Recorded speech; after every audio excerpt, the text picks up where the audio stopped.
Thank you for joining today's conference call with Governor Andrew Cuomo. I will now turn over the call over to Governor Cuomo.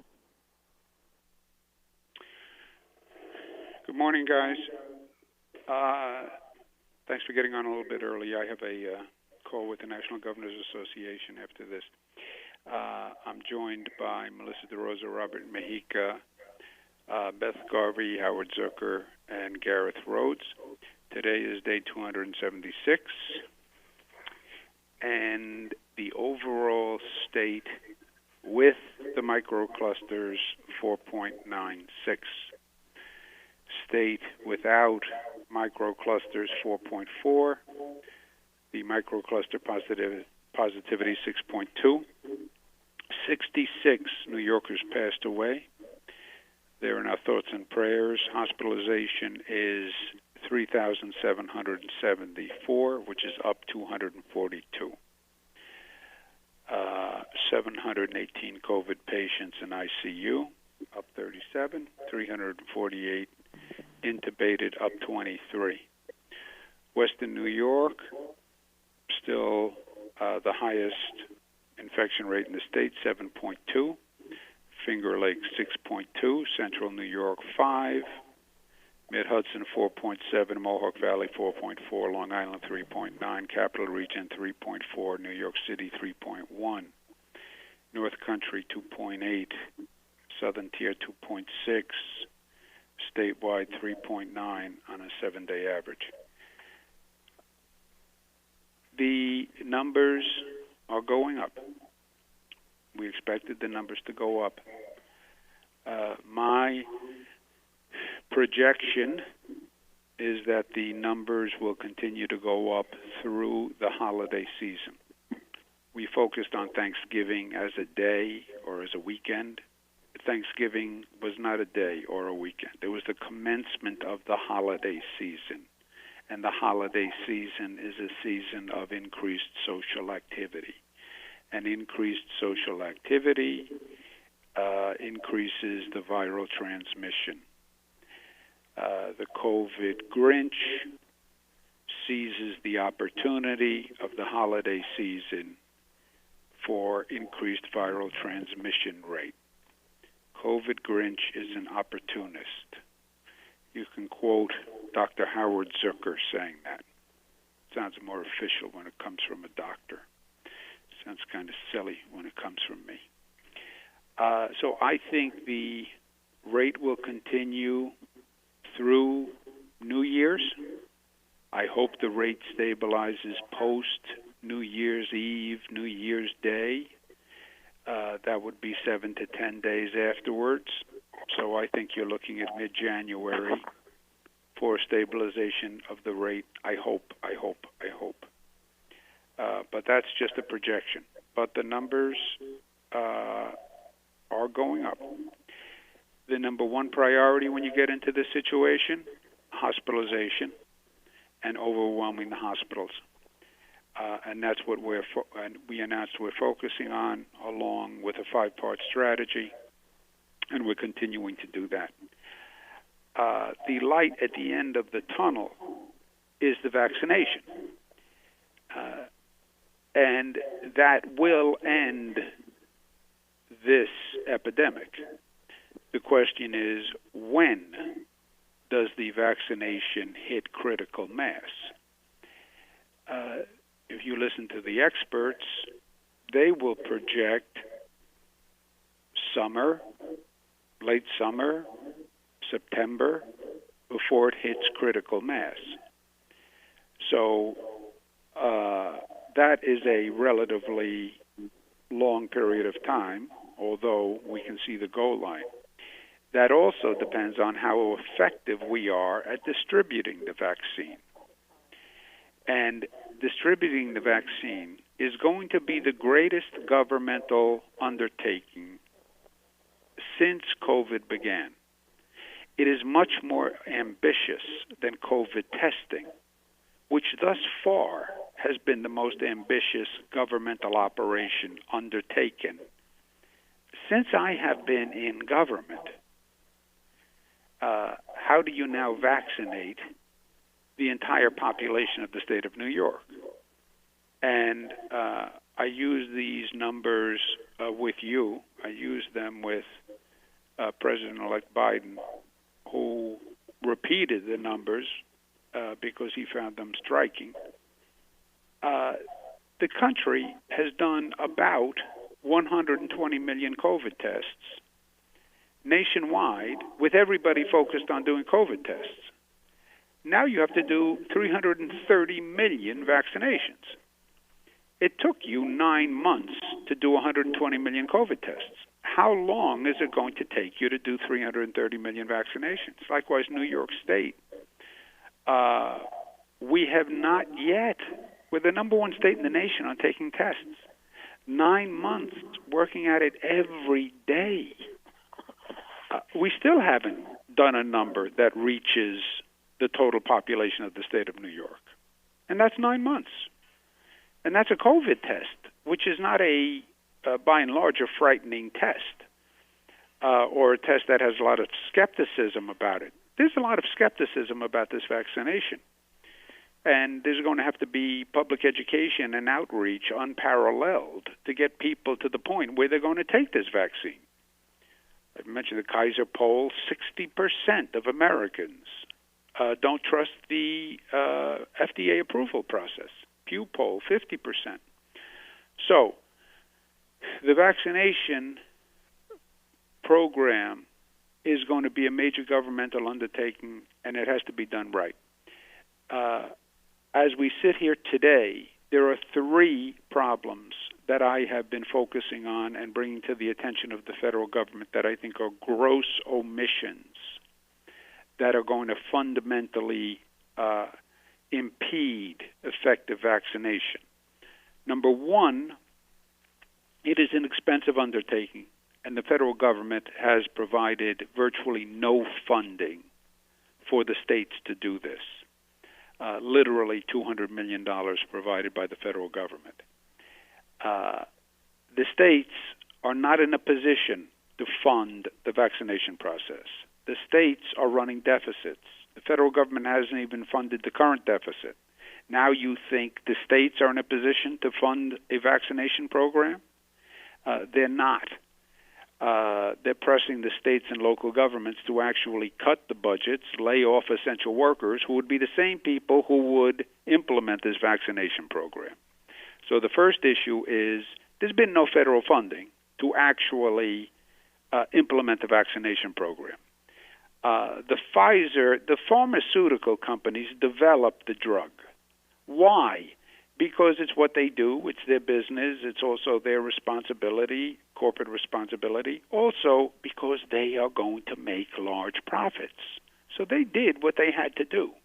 Pfizer, God bless them, New York company, developed the first. By the way, Pfizer did not participate in Operation Warp Speed. They didn't take any money from the federal government. They did it because there's a market opportunity. So we have the drug. Government's responsibility is now the administration, and the federal government has no plan to do it and no funding to do it. That's number 1. Number 2, this is going to be especially difficult to administer to black, brown, and poor communities, just like we went through with the COVID test. They're underserved by healthcare facilities, and their rate of skepticism is higher. It's going to be an extensive effort to outreach to black, brown, and poor communities.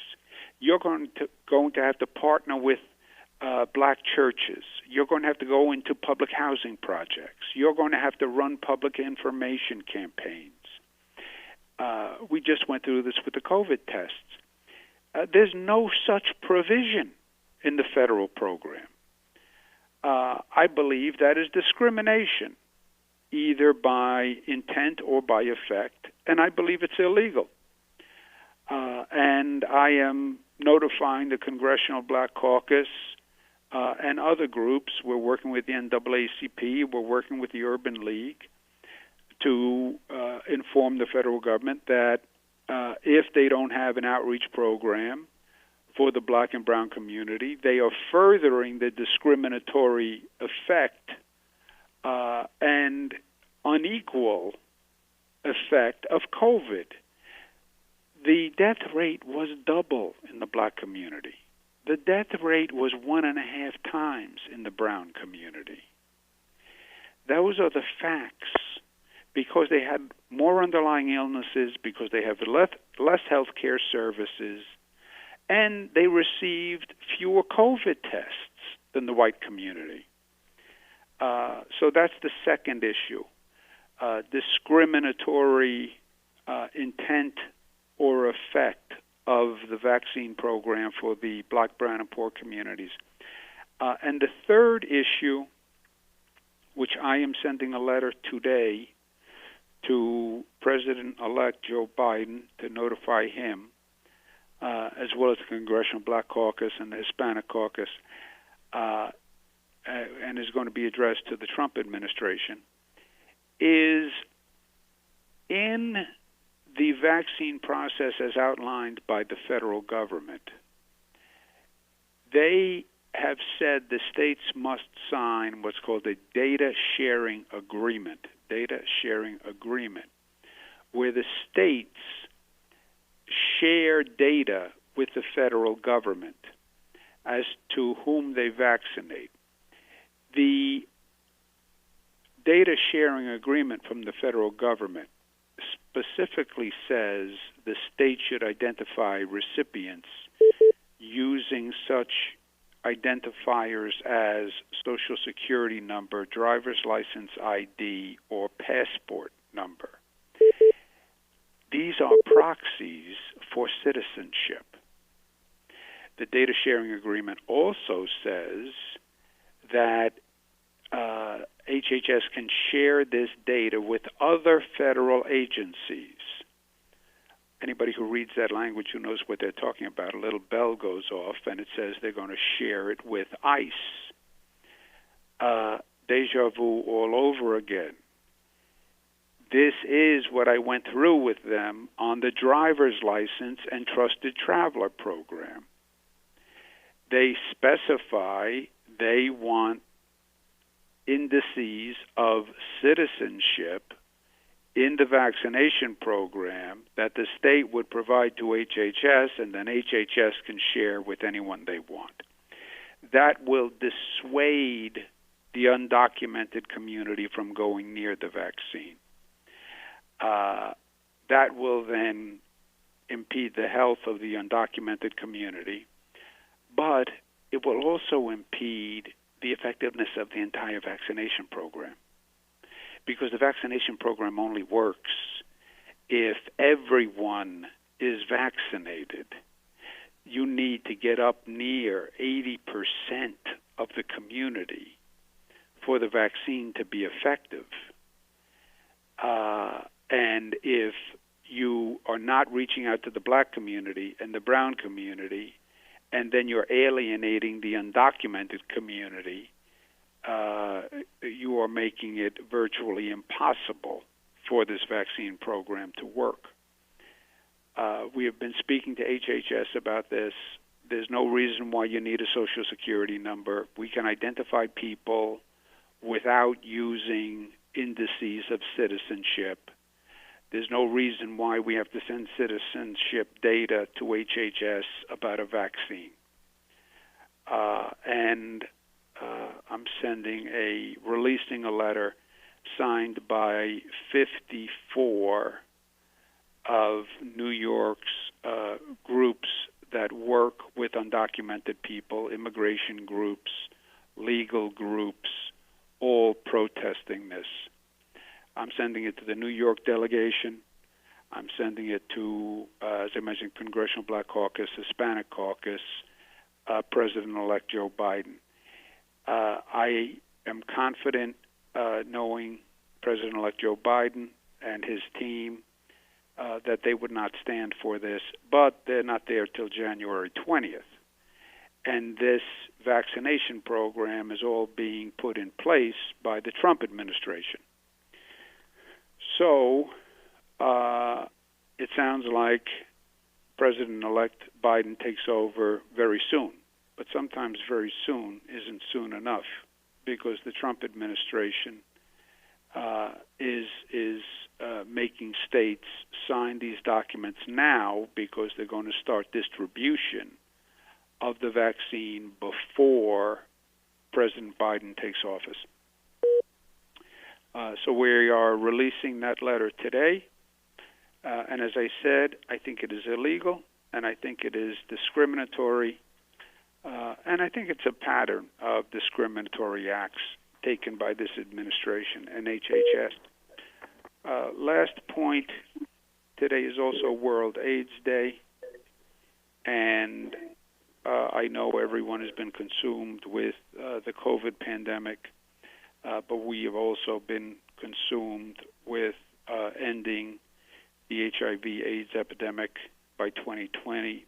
We announced the End the Epidemic campaign.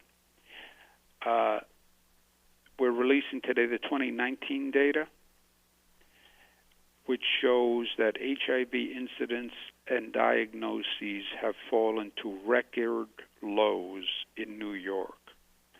The estimated number of new infections or HIV incidents that occurred statewide in 2019 fell to an all-time low of 1,700 cases. HIV incidence has declined each year since we started the End the Epidemic campaign. 38% decrease over that time frame. So that is extraordinary good news, and we're going to continue to work on that. With that, let's turn it over to questions. And you should have the letter that is being released and signed by 54 groups in your email as we speak, if the press office is awake and doing its job. Questions? At this time, I would like to remind everyone, in order to ask a question, press star, then the number 1 on your telephone keypad. Again, that is star, then the number 1 on your telephone keypad. We'll pause for just a moment to compile the Q&A roster.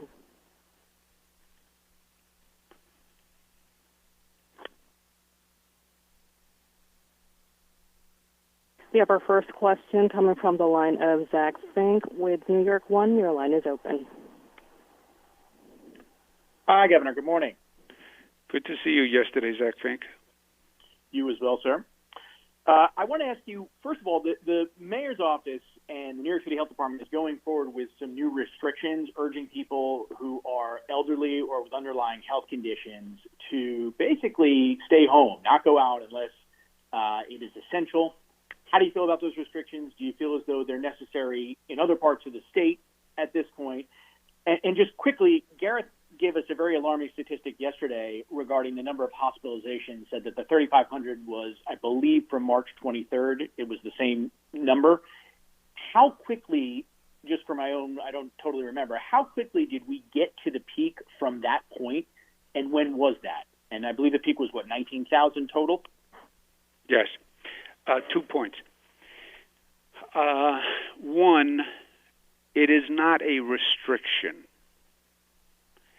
that the city issued. There is no restriction against people over 70 leaving their home. The New York City offered guidance, advice, which is the same advice and guidance that we have been issuing and they have been issuing and every expert has been issuing since this started. Senior citizens should be on alert.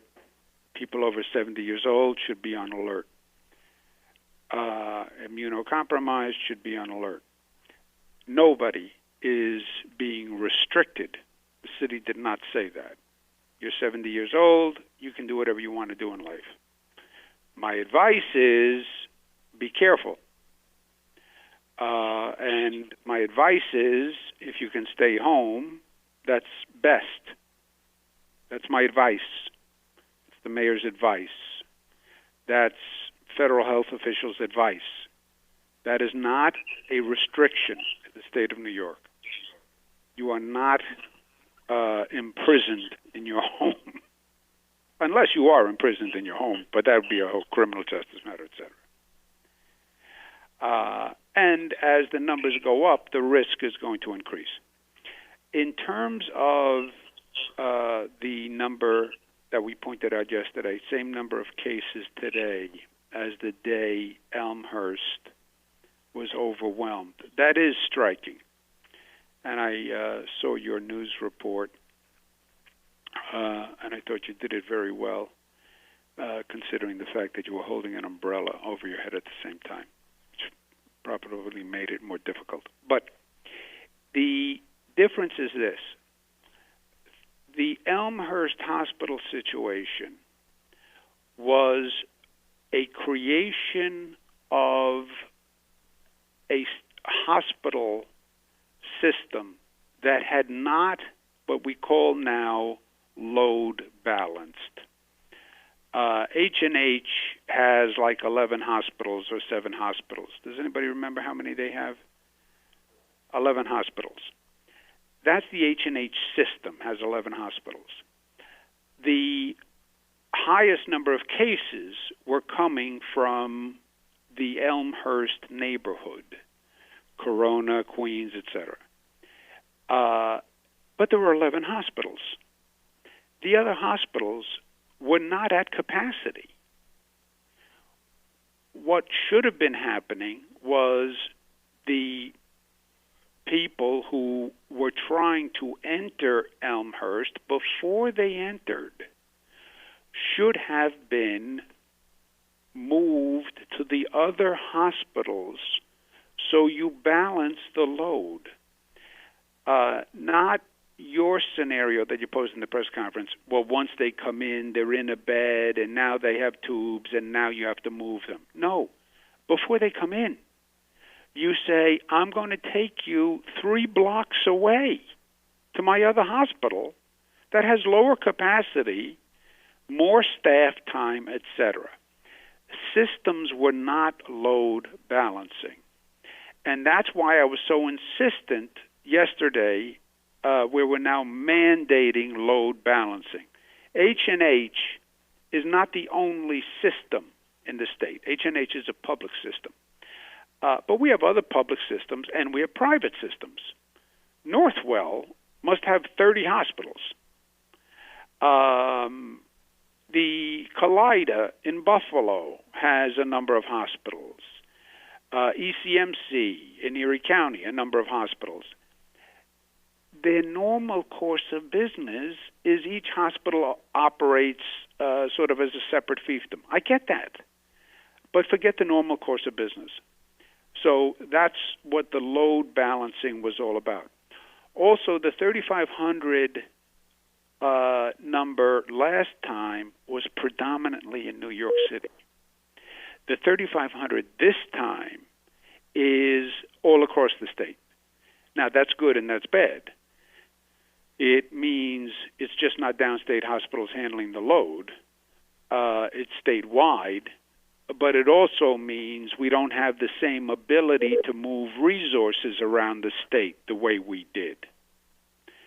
In terms of the 3,500 in the spring, what that was the eruption of the cases that had come to New York and been circulating for months that we never knew about, right? What happened there was the virus was coming in January, February, March from Europe, and they never told us. And once the first case presented, then you had this phenomenal wave that had been building unbeknownst to us. And that's why I say it's the federal government that caused this, because they did know, or they should have known, that the virus went from China to Europe. And the rate of transmission, that's why the rate of transmission last March was about 5, meaning one person was infecting 5 other people. Our rate of transmission now is about 1. So it is a much, much different situation. than where we were in March. And our rate of transmission is much lower. But the difference between 5 and 1 is all the difference in the world. And our rate of increase in hospitalizations is nothing like it was back in March. I'll have Gareth run those numbers for you. But the rate of transmission back in March, we were seeing thousands of increases almost on a weekly basis. The rate of transmission is much, much different. But let me ask Gareth now. We'll see how smart he is. The growth in cases, hospitalizations back in March compared to now is what? Do you have any comparison? Yes, exactly. What we looked at very closely, if you remember back in March, was the doubling rate, how quickly the number of patients in the hospital was doubling. We went on March 23rd from about 3,500. Within 4 days, we had doubled that. And 4 days after that, we had doubled that. So we went from 3,500 to more than 13,000 in a period of about a week. That was an extraordinary type of growth that we're simply, just not seeing now.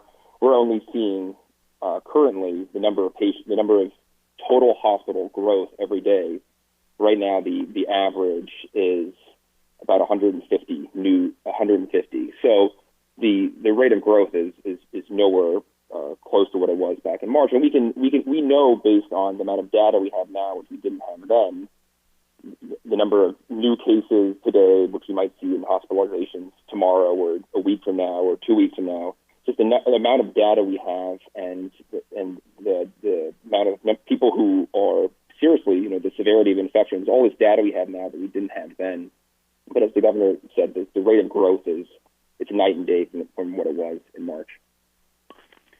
More critical is you could have that hospital overwhelming system that we saw in Elmhurst if you're not careful. And that's why we've been stressing that. But statewide, system-wide, there's no comparison between the numbers. Dr. Zucker, did you want to add something? I just want to add one thing, which is that people stayed home back then because they didn't know about COVID. So they probably thought they had a bad cold, maybe the flu, and they stayed home until they ultimately got sick enough to go to a hospital. So by the time they got to the hospital, they required much more aggressive care. And again, we didn't even know how to manage it back then. So it's a little bit different what happened in April than other cases that we see now.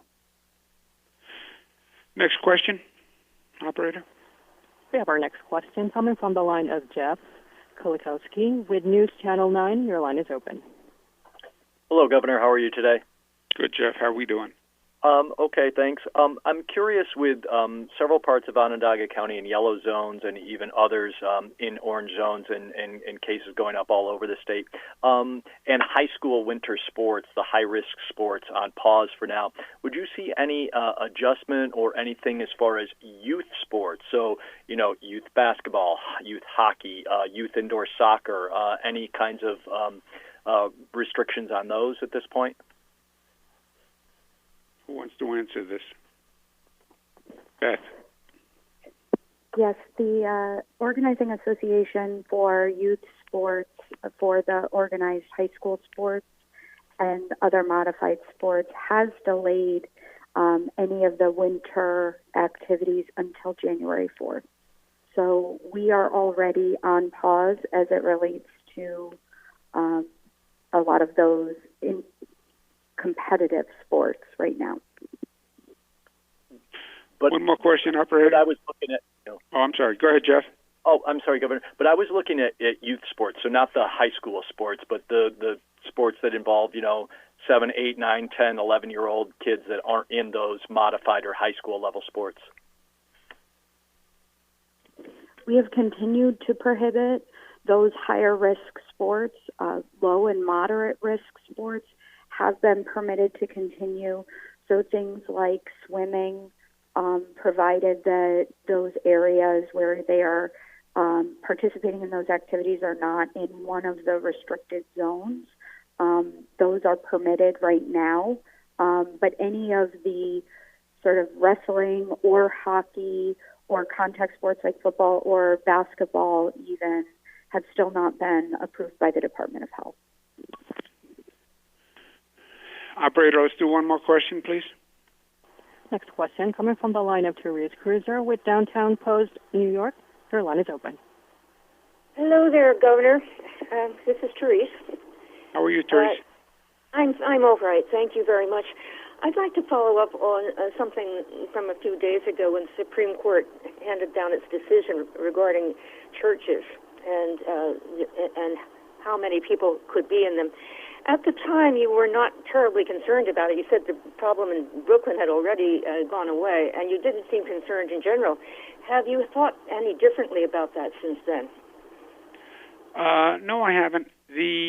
As I said, the zone in Brooklyn had already been expired, whatever you want to call it, before the Supreme Court ruled. We will have restrictions on religious gatherings, as we have restrictions on other gatherings, and they're going to be set at reasonable amounts. And there's nothing that the Supreme Court said that would suggest that they were not open to that. Plus, that case is still under appeal, so we don't even have a final determination. Just to recap what I was saying, the vaccination process has to work to end the pandemic. The vaccination process cannot work. We have three serious obstacles posed by this current plan. One, there's no funding to do any outreach. Two, there's no plan or outreach funding for the Black, brown, and poor communities, which have been hardest hit and will be the hardest to reach for the vaccine. And three, under the current plan, I believe the undocumented community will be dissuaded from participating in the vaccination program. And this hurts all New Yorkers and Americans, because the vaccination program only works if you have a very high percentage of participation. And with this plan, you are eliminating and dissuading groups from participating. And that hurts all New Yorkers, white, black, brown, any ethnicity or race. Thank you all very much for taking the time. Have a good day.